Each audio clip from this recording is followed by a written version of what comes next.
garbaha isaysto ay meesha ku qoslayaan horta waxaas ma qabtaan shacabkan gobolkan Banaadir oo 20 sano in ku dhow qaraxa iyo dhibaatada ku dhex jiro waana ka tacsiyeenaynaa annagaan u cudur daarayno wixii meeshaas ka dhacay inay qaldanaayeen banaanbaxna aysa ahayn baroordiiqna aysa ahayn ay aheeday ku digasho lagu sii diganayo dadka dhibaatada gaartay oo waxaana jirin la rabo in itijaah looga qabto waana ku mahadsan yihiin shacabka Soomaaliyeed oo diiday inay soo banaan baxaan oo dareemay xukuumadda dalaal qaran ilinta iyo xaaska oo meesha ku hayso inay dareemeen oo diideen inay soo banaan baxaana waa ku mahadsan yihiin waxaan arkay wiil yar oo dadka liido ku soo banaan baxay tiim kale oo si gooni u banaan baxay shacaba ka hadlay wuxuu dhaanaga in la qarxiyo gudoomiyaha gobolka ku fadwoodo oo yiri meeshaan faqsiya lagu hayaa heer waxaa la marayaa marka dadkii mas'uulka ka ahaa oo nabadgelyadooda iyo hantidooda ayaga lagu aaminay ay dhahaan faqsi meesha ka socdo waa ceeb horta faqsiga wax la dhaho horta inay aqoonina u maleeyay meel banaana oo barxada oo la isugu yimiday oo la isu wada jeedo faqsiga ka soco kara muxuu yahay ayagoo hadda waxaa dhacayo in nimanka ay leeyihiin argagixiso waaye oo waddanka ay qarxinayaan iyo xukuumaddii isku dhex milmayso daraad waxaa ka dhacay shir hotel Jasiiro loogu yeeray inay culimada Soomaaliyeed isugu timiday wasaaradda awqaafta iyo arrimaha diinta shirkaas qabanaysay waxaa diiday dhammaan wasaaradii awqaafta arrimaha diinta oo maamul goboleedyada ayagoo dhaliilo sheeganayo looma joojin shirka waa iska socday ku kale oo kaas bedelkiisa magaalada dhinac kale oo kamid ah ayuu ka socday ninaa ka hadlay wuu istaagay wuxuu ku yiri xildhibaanada iyo dadka dawladda iyo waxa socda diido oo ka aragti duwan waa la dilayaa horta wasiirka awqaafta iyo arrimaha diinta oo aniga guddigiisa aan ku jiro waxaan ka rabaa ninkaas iyo ciidanka Soomaaliya inay horta ninkaas soo qabtaan baarlamaanka la hor keeno haday dhici weyso ninkaas la soo xiri waayo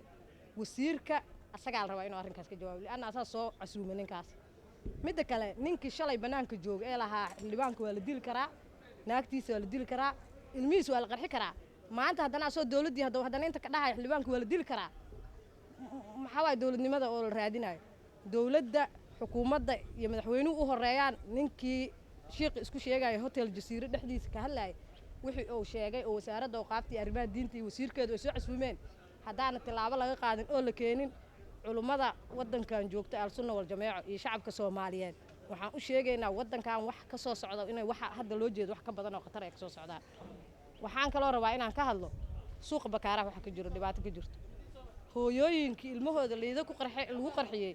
oo murugadii hayso inta loo taga cagafyo loo geeyay oo la leeyahay niman siyaasiyiin iyo dad ganacsataa waxaa la siiyay suuqi hilibka lagu gaday hooyo neefay qasho ilmaheeda ka biilaysay oo dhibaatada intaas la eg haysatay oo ilmaheeda qaar kamid isbitaal ku jiraan in nin buruuf wato guri mukayf la degan oo dabaqa in la yiraahdo war aniga waxaan sheegay ha sheegine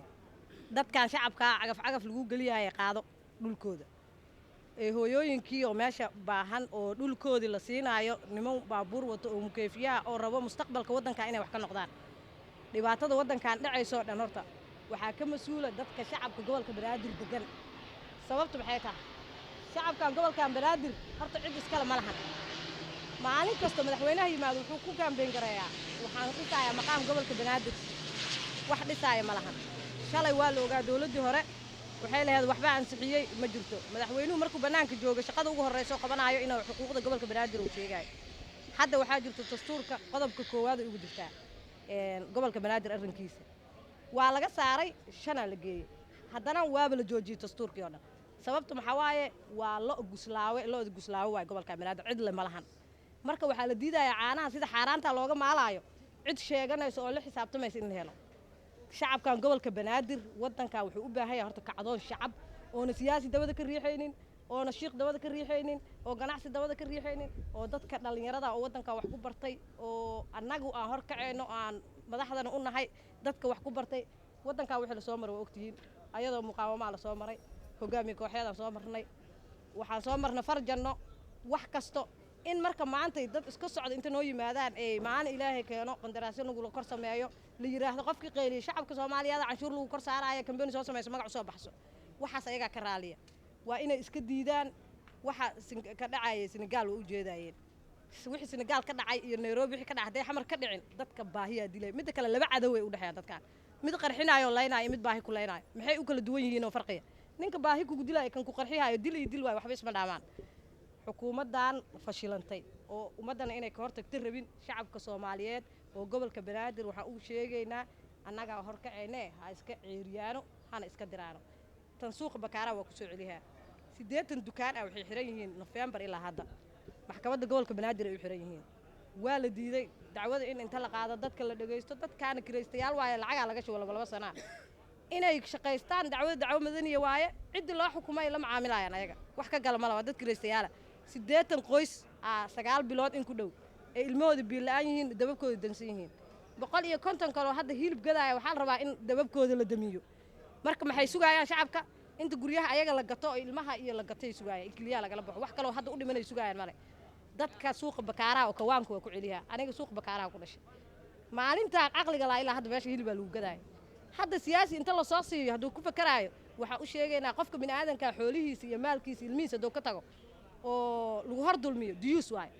inay ka tagin ku dhintaan siyaasiga la sheegay dadka asoo hilibka gadaay bal inta yimaadeen askariga meeshaas inta tago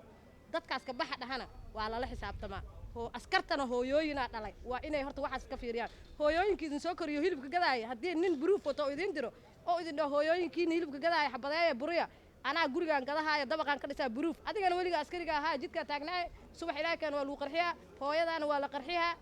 waliga alla dhibaatadana ku jiray askarta waa inay baraarugaan ay ogaadaan nimankay u shaqeeyayaan oo tuugada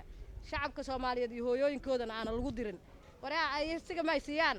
lacagtaas ma la siiyo askariga oo maalin kasta la qarxinayo $200 la siiyaa oo la canshuur daraad askari ay yimaado laba warqadood oo keen uu watay wuxuu igu dhahay xildhibaane waqooyiga Soomaaliya uu degan yahay guri oo ayaga leeyihiin dhul uu degan yahay laba qolo jinkada ugu taalo sanadkii hore waxa la canshuuro $25 oo ah shatiga lahaashaha guriga 2023 hadda daraad waxa la keenay dhahay warqadan $53 ku qoran tahay $30 waa askari 200 qaato oo qoys leh labada qolo jinkada lahayd ogol inuu canshuurta sanadkii dhiibo hadana 200 oo canshuurta laga jaro uu ka dhiibo $20 waxa la yiraahdaa waxa ku dartaa 30 kale 30 kaas yaa la siihaa nina magac loo bixiyay kambaniya loo dhigay waxa la yiri shacabka lacag lagu dul saaraa shacabka ma alaab laga ganacsadaa shacabka lacag lagu dul saaraya ka soo qaado inay iska diidaan askarta dadka masaakiinta ayoo kale inay iska diidaan mid kale canshuur aan baarlamaanka la hormarin lama kordhi karo sharci maahan shacabka Soomaaliyeed ana u sheegayo baarlamaanka u sheegayo ha iska diidaano canshuur lama kordhi karo lama saari karo dekada wax ka jira ognahay waxa xafiisyada dawladda ka jira ognahay ayagoo riboodan oo adduunyadana waa tuseynaa baarlamaankan waa keenaynaa saxaafadana waa la wareegaynaa waa u sheegaynaa waa ku wareejiyeynaa ummadda Soomaaliyeed dhibaatada laga daayo